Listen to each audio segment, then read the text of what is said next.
Hi hello வணக்கம். இன்னைக்கு பாலக்கீரை சப்பாத்தி வாங்க செய்வோம்.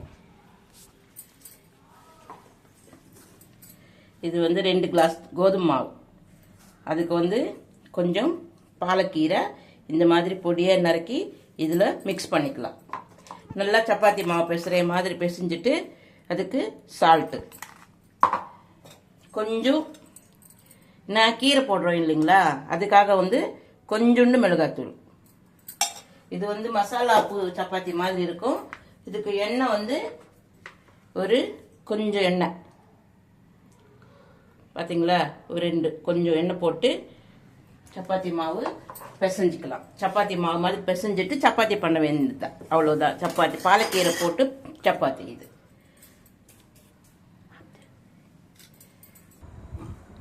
பாலக்கீரைன்றது இதுதான். இது மார்க்கெட்டில் கீரை விற்கிறவங்க கிட்ட இருக்கும். பாலக்கீரை நல்லது உடம்புக்கு. தொடர்ச்சி 40 நாள் சாப்பிட்டா முட்டு வலி, கால் வலி, அரைக்கீரை விற்கிறவங்க கூட இருக்கும். அதான் கீரை விற்கிறவங்க கிட்ட தான் இருக்கும். இதுதான் பாலக்கீரை. அவங்க என்ன சொல்லுவாங்க, பசலைக்கீரைன்னு ஒன்று இருக்கும், அதுவே பாலக்கீரை அப்படின்ட்டு சொல்லி கொடுத்துடுவாங்க உங்களுக்கு. ஆனால் தெரிஞ்சுக்கோங்க, பாலக்கீரைன்றது இப்படி இருக்கும் காம்போட. அந்த பசலைக்கீரை கொஞ்சம் அகலமாக, இவ்வளோ அகலமாக இருக்கும் பசலைக்கீரை. அதுவும் நல்லதுதான். ஆனால் இது டூப்ளிகேட் பாலக்கீரை. அவங்க என்ன சொல்லுவாங்க, இதுதான்மா பசலைக்கீரை பாலக்கீரை அப்படின்னுவாங்க.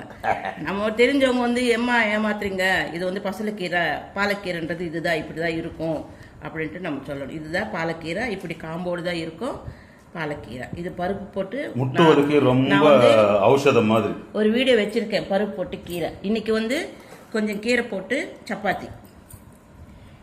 பாலக்கீரை முட்டுவலுக்கெல்லாம் சூப்பராக. ஆமாங்க, ரொம்ப நல்லது. நம்ம வாரத்தில் 3 நாள் சாப்பிட்டா கூட நல்லது தான் உடம்புக்கு.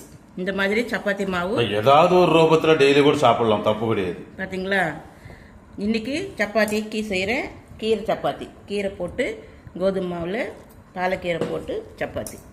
இந்த மாதிரி நம்ம சப்பாத்தி மாவு பிசைற மாதிரி பிசைஞ்சிட்டு சப்பாத்தி பண்ணுற மாதிரி தான், வேறு ஒன்றும் இல்லை. இதில் பிசைஞ்சிக்கலாம்.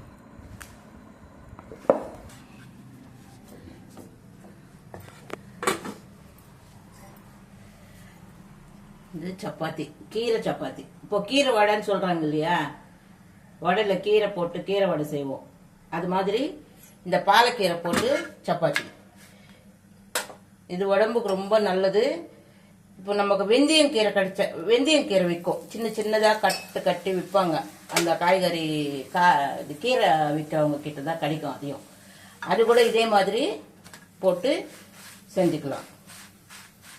அது இன்னும் நல்லது, சுகருக்கு நல்லது, கொலஸ்ட்ராலுக்கு. நான் எண்ணெய் 1 ஸ்பூன் தான் விட்டேன், போதும். நிறைய எண்ணெய்லாம் சேர்க்காதீங்க, ஒரே 1 ஸ்பூனு. பார்த்தீங்களா,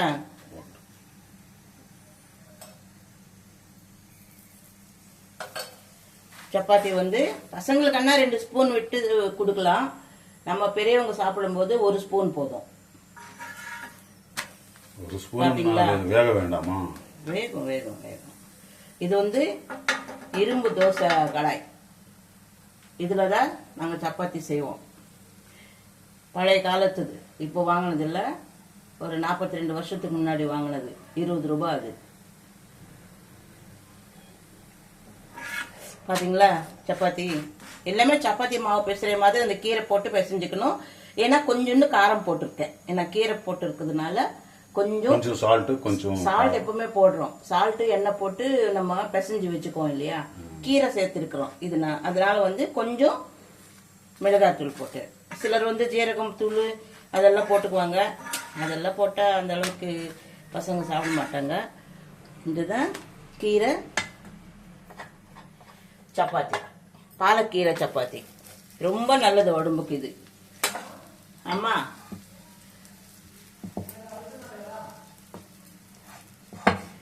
பாலக்கீரை சப்பாத்தி. இது 2 வாட்டி இப்படி திருப்பி போட்டுக்கணும். எப்பவுமே எடுத்ததும் எண்ணெய் விடக்கூடாது.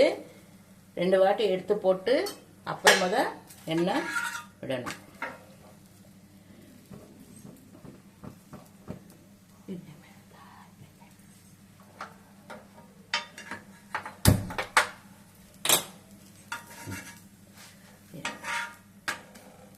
பாத்தீங்களா? சப்பாத்தி இந்த மாதிரி சின்ன சின்னதாக போட்டிருக்கேன்.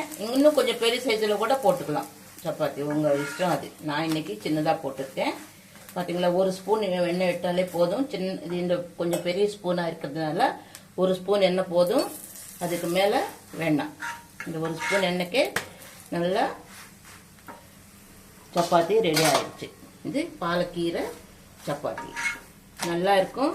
நீங்கள் சாப்பிட்டுட்டு பார்த்து கமெண்ட் பண்ணுங்கள். நான் எப்படி செஞ்சுருக்கேன்னு அதே மாதிரி செஞ்சுக்கோங்க. ஸ்கிப் பண்ணாமல் பார்த்தீங்கன்னா தான் உங்களுக்கு நல்லா புரியும் சப்பாத்தி எப்படி இருக்குன்றது. நீங்கள் சாப்பிட்டுட்டு டேஸ்ட் பண்ணி கமெண்ட் பண்ணுங்கள், லைக் பண்ணுங்கள், ஷேர் பண்ணுங்கள்.